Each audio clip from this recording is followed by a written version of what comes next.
ഒരു യുദ്ധം എന്നാൽ കുറേ ആയുധങ്ങൾ ശേഖരിച്ചു വെച്ച് എതിർ രാഷ്ട്രങ്ങളുടെ മേൽ കൊണ്ടിടുന്നതല്ല. എതിർ രാഷ്ട്രത്തിലെ കുറേ അധികം മനുഷ്യരെ കൊന്നു തള്ളുന്നതുമല്ല.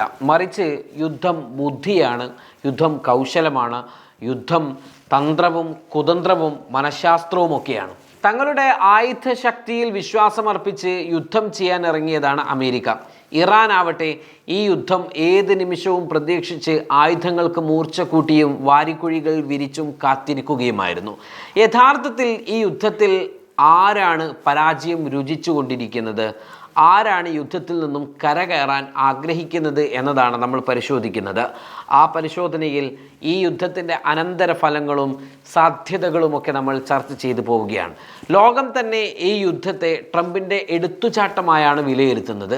ലോക നേതാക്കൾക്ക് ഒരു മാന്യ പരിഗണനയും നൽകാത്ത, ഓരോ നിമിഷവും ഓരോന്ന് മാറ്റി പറയുന്ന, വാക്കിനും പ്രവൃത്തിക്കും സ്ഥിരതയില്ലാത്ത ഒരു പരാജയപ്പെട്ട കച്ചവടക്കാരനായ ഒരു ഭരണാധികാരി മാത്രമാണ് ലോകത്തിന് ഇന്ന് ട്രംപ്.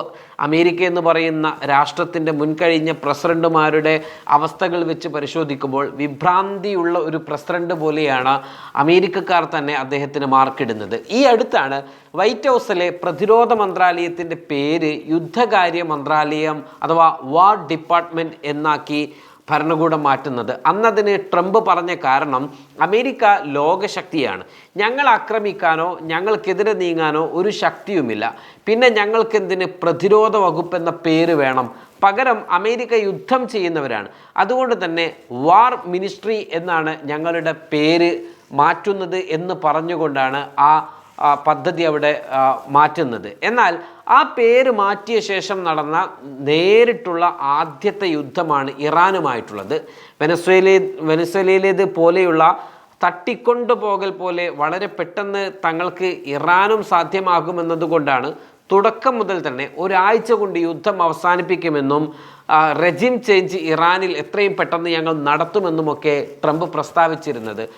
പക്ഷേ ഒരു ഹോംവർക്കുമില്ലാത്ത എടുത്തുചാട്ടമാണ് അമേരിക്ക ഇവിടെ നടത്തിയത്. ഒന്നാമത്, ഒരു നെഗോസിയേഷൻ ചർച്ച നടന്നുകൊണ്ടിരിക്കെ ആ ഒരു എതിർ രാജ്യത്തെ ആക്രമിച്ചത് ഗുരുതരമായ തെറ്റാണെന്ന് മാത്രമല്ല, അന്താരാഷ്ട്ര സമൂഹത്തിന് മുൻപിൽ വിശ്വാസ്യതക്കുറവും അമേരിക്കക്ക് കൈവരികയാണ്.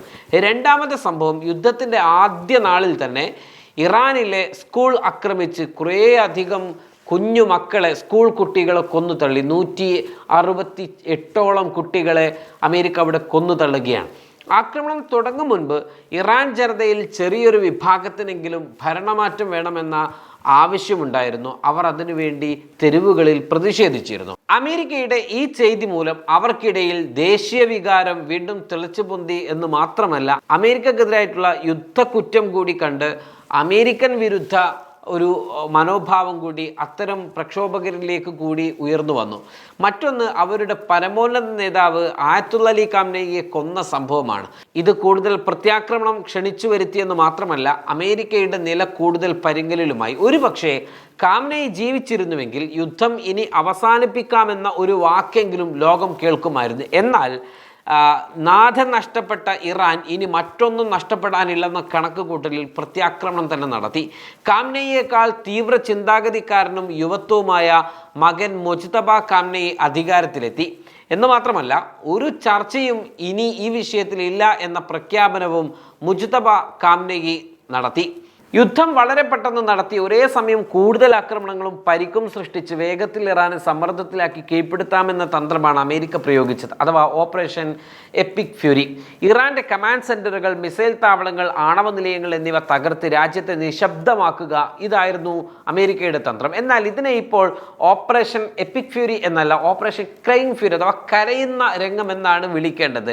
അതാണ് ഇപ്പോഴത്തെ അമേരിക്കയുടെ ഒരു അവസ്ഥ എന്ന് വേണമെങ്കിൽ നമുക്ക് പറയാം. എന്നാൽ ഇറാൻ ആവട്ടെ നേരിട്ട് അമേരിക്കയുടെ ഏറ്റുമുട്ടി വിജയിക്കാൻ സാധിക്കില്ലെന്ന് തിരിച്ചറിവ് അവർക്ക് കൃത്യമായിട്ടുണ്ട്.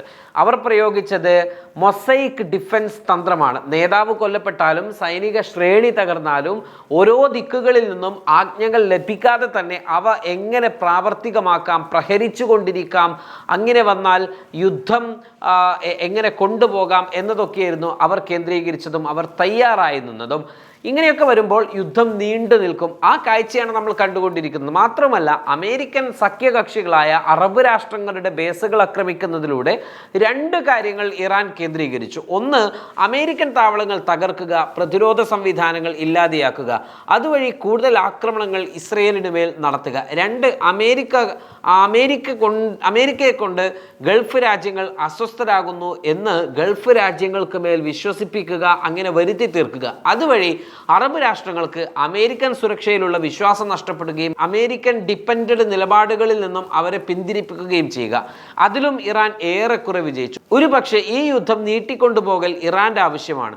അമേരിക്ക ആയുധം കൊണ്ട് ആക്രമിക്കുമ്പോൾ ഇറാൻ ബുദ്ധി കൊണ്ട് ആക്രമിക്കുന്നു. ഹോർമസ് അടച്ചിടുന്നതോടെ ലോക കമ്പോളം തകിടം മറിയും. ലോകം അമേരിക്കക്കെതിരെയും തിരിയും. മറ്റൊരു കാര്യം, ഈ യുദ്ധത്തിൽ ഒരു ശക്തി പുനർജനിച്ചുകൊണ്ടിരിക്കുന്നുണ്ട് എന്നതാണ്. മറ്റാരുമല്ല, റഷ്യയാണ്. ഏറെക്കാലം ഉപരോധം കൊണ്ട് വലഞ്ഞ റഷ്യയുടെ എണ്ണയ്ക്ക് വേണ്ടി ശത്രു രാജ്യങ്ങളായ യൂറോപ്പ് വരെ ഇപ്പോൾ ശ്രമം നടത്തിക്കൊണ്ടിരിക്കുകയാണ്. ഇത് റഷ്യൻ ശാക്തിക ചേരിക്ക് പുതിയ ഇടം നൽകുകയും അവർ സാമ്പത്തികമായി അഭിവൃദ്ധിയിലേക്ക് വരികയും ചെയ്യും. യുദ്ധം നീണ്ടുപോയാൽ അമേരിക്കൻ സാമ്പത്തിക രംഗം തകരുമെന്ന സൂചനകൾ യുദ്ധകാര്യ വിദഗ്ധരും സാമ്പത്തിക വിദഗ്ധരും ട്രംപിന് നേരത്തെ തന്നെ മുന്നറിയിപ്പ് നൽകിയിരുന്നതാണ്. അതുകൊണ്ട് ഏത് വിധേനയും തങ്ങൾ വിജയിച്ചെന്നും പറഞ്ഞ് യുദ്ധം അവസാനിപ്പിക്കുവാനുള്ള തയ്യാറെടുപ്പിലാണ് അമേരിക്ക. എന്നാൽ ഇറാൻ ആകട്ടെ യുദ്ധം നീട്ടിക്കൊണ്ടു പോകുക മാത്രമല്ല, അവർ നേരത്തെ പറഞ്ഞ പോലെ നിങ്ങൾ തുടങ്ങിയാൽ തീർക്കുക ഞങ്ങളായിരിക്കുമെന്ന് പ്രഖ്യാപിച്ചതുപോലെയാകും കാര്യങ്ങൾ. എപ്പോൾ തീർക്കണമെന്ന് ഞങ്ങൾ പറയുമെന്നാണ് ഇക്കഴിഞ്ഞ ദിവസം പോലും അലി ലാരിജാനിയും അതോടൊപ്പം ഇറാൻ്റെ നേതാക്കളുമൊക്കെ പറയുന്നത്. അതുകൊണ്ട് തന്നെ എങ്ങനെയെങ്കിലും യുദ്ധം തീർന്നു കിട്ടുവാനുള്ള ഒരുക്കത്തിലാണ് അമേരിക്ക. അതിനായി വ്ളാഡിമിർ പുടിൻ്റെ കാലിൽ വീഴാനും ട്രംപ് തയ്യാറാണ്. കുറേ ശത്രു കേന്ദ്രങ്ങൾ തകർക്കലല്ല യുദ്ധം, മറിച്ച് ശത്രുവിനെ യുദ്ധത്തിൽ കുടുക്കിയിടുന്ന മറുതന്ത്രമാണ് യഥാർത്ഥ യുദ്ധം. Waytonikah.com, the exclusive Muslim matrimonial site.